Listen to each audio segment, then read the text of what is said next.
Selamat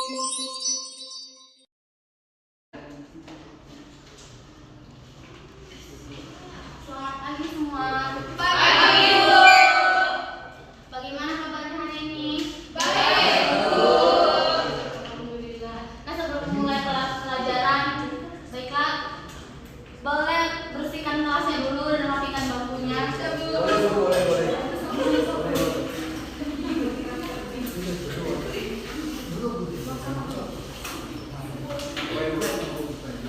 Baiklah, pada ketua kelas boleh rapikan kelasnya. Diri. Sebelum kita belajar, mari kita berdoa untuk kembali bersama masing-masing berdoa. Selesai.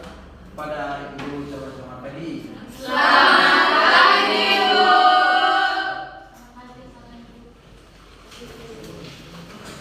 Sekretarisnya siapa?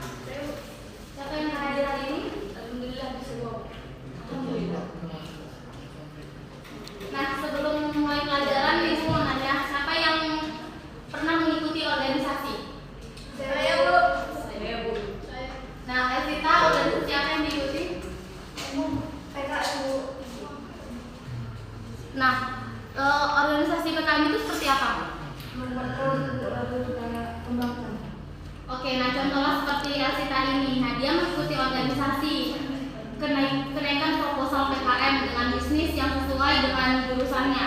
Nah, jadi kalian semua ini harus memiliki jiwa semangat dalam mengasah kemampuan terutama untuk belajar dalam bisnis. Apakah kalian sudah membawa buku dan pelajaran untuk topik kita hari ini? Sudah, Bu. Baiklah anak-anak, siapa yang ingat materi pada minggu lalu? Ya baik, ya silakan. Jadi pembelajaran kita minggu lalu itu yaitu mengenai perilaku organisasi, yang mana pengertian perilaku organisasi itu merupakan ilmu tentang perilaku tiap individu dan kelompok serta pengaruh tiap individu dan kelompok terhadap organisasi maupun perilaku interaksi antara individu dengan individu, individu dengan kelompok dan kelompok dengan kelompok dalam organisasi demi kemanfaatan suatu organisasi. Oke, baiklah. Terima kasih kepada Nia. Nah, jadi perilaku organisasi ini adalah suatu bidang terapan yang mempelajari tingkah laku atau perilaku manusia dalam organisasi. Nah, mulai dari kapasitasnya sebagai individu atau anggota kelompok hingga hubungan yang relevan dengan organisasi. Nah, baiklah anak-anak, di sini kita akan mempelajari tentang komunikasi dalam organisasi. Baiklah, tujuan pembelajaran kali ini yaitu peserta didik dapat mendeskripsikan konsep komunikasi, macam-macam komunikasi dalam komunikasi, permasalahan yang ada dalam komunikasi yang menghambat jalan komunikasi dalam organisasi. Nah, selanjutnya yaitu indikator pencapaian kompetensi, yaitu siswa dapat mendeskripsikan konsep komunikasi. Siswa dapat mengetahui macam-macam komunikasi dalam organisasi, serta siswa dapat mengidentifikasi hambatan pada komunikasi dalam organisasi. Nah, di sini kita akan membahas tentang pengertian komunikasi. Nah, komunikasi atau communication berasal dari bahasa Latin. Komunis atau dalam bahasa Inggrisnya common berarti sama. Nah, apabila kita berkomunikasi berarti kita dalam keadaan berusaha untuk menimbulkan suatu kesamaan dalam hal sikap dengan seorang. Nah, jadi pengertian komunikasi ini secara harfiah adalah proses menghubungi atau mengadakan perhubungan. Nah, sebelum lanjut ke materi setelahnya, Ibu mau bertanya, siapa yang tahu tentang macam-macam komunikasi? Bu. Ya, silakan. Anda. Pertama itu ada komunikasi formal, Bu. Yang dimana komunikasi formal itu merupakan pengalaman besar sesuai dengan kewenangan yang digaris dalam rencana organisasi untuk mencapai tujuan secara struktural harus jelas, Bu. Terima kasih, Bu. Ya, bagus. Ada lagi? Saya, Bu. Silakan, Yola. Dan komunikasi, Bu.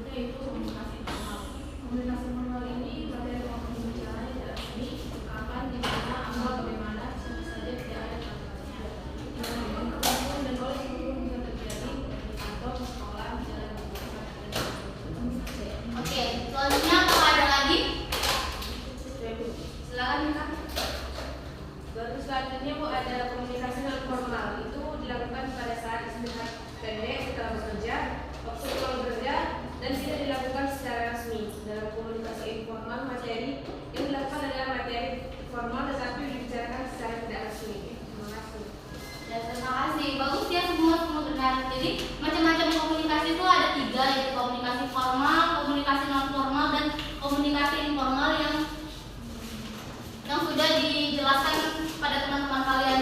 Berikan aplaus untuk teman-teman kalian. Baiklah. Nah, siapa yang tahu contoh komunikasi dalam organisasi? Saya Silakan Gama. Baik Bu, jadi contoh komunikasi organisasi itu seperti survei sikap karyawan, adanya berdasarkan, prosedur pengambilan keluhan, diskusi atasan bawahan, serta cerita yang gak informal. Oke, bagus ya jawabannya. Beri tepuk tangan pada teman kalian. Nah, selanjutnya yaitu hambatan komunikasi dalam organisasi. Nah, hambatan komunikasinya ada 3. Yang pertama itu hambatan yang bersifat teknis, yaitu hambatan yang disebabkan oleh berbagai faktor seperti kurangnya sarana dan peranan yang diperlukan dalam proses komunikasi, penguasaan teknik dan metode berkomunikasi yang tidak sesuai, dan kondisi fisik yang tidak memungkinkan terjadinya proses komunikasi. Nah, yang kedua ada hambatan yang bersifat semantik. Nah, hambatan semantik ini adalah hambatan yang disebabkan kesalahan dalam menafsirkan, kesalahan dalam memberikan pengertian terhadap bahasa atau kata-kata, kalimat, kode-kode yang dipergunakan dalam proses komunikasi. Nah, yang ketiga yaitu perilaku atau disebut juga hambatan kemanusiaan. Nah, hambatan ini disebabkan berbagai bentuk sikap atau perilaku baik dari komunikator maupun komunikan. Nah, jadi di sini Ibu akan menggunakan metode problem based learning, yaitu di sini Ibu akan membentuk kalian menjadi 2 kelompok. Nah, tugas kalian yaitu menganalisis bagaimana komunikasi dalam organisasi yang ada di sekitar kalian. Nah, Ibu harap besok itu minggu depan tugasnya akan kalian bisa presentasikan masing-masing dengan cara belajar kalian masing-masing. Jadi kesimpulan pada pembahasan kita kali ini yaitu komunikasi organisasi adalah bentuk pertukaran pesan antara unit-unit komunikasi yang berada dalam organisasi tertentu. Nah, di dalam komunikasi organisasi adalah salah satu keberhasilan untuk menggapai suatu kebersamaan yang berkesinambungan di dalam suatu organisasi, yaitu komunikasi organisasi yang baik yang tercipta dari sumber daya manusianya sendiri. Di dalam sebuah organisasi harus ada seorang pemimpin yang memiliki peran dalam mengelola suatu kualitas dalam melakukan komunikasi dalam sebuah organisasi, sehingga seorang pimpinan harus dapat menguasai serta memahami cara bagaimana membangun sebuah komunikasi yang efektif dengan suatu sistem komunikasi yang partisipasif. Nah, apakah anak-anak ada yang ingin ditanyakan? Tidak.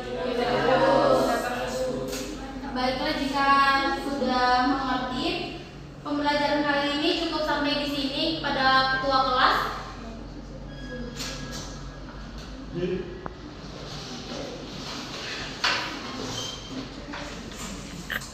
Pulang memberikan contoh bagaimana bercerita masih bisa dimulai. Selesai. Ada buku ucapan selamat siang. Selamat siang, Bu. Selamat siang, silakan kembali ke rumah masing-masing. Kita akan berjumpa lagi di minggu pertemuan selanjutnya. Baik, Bu.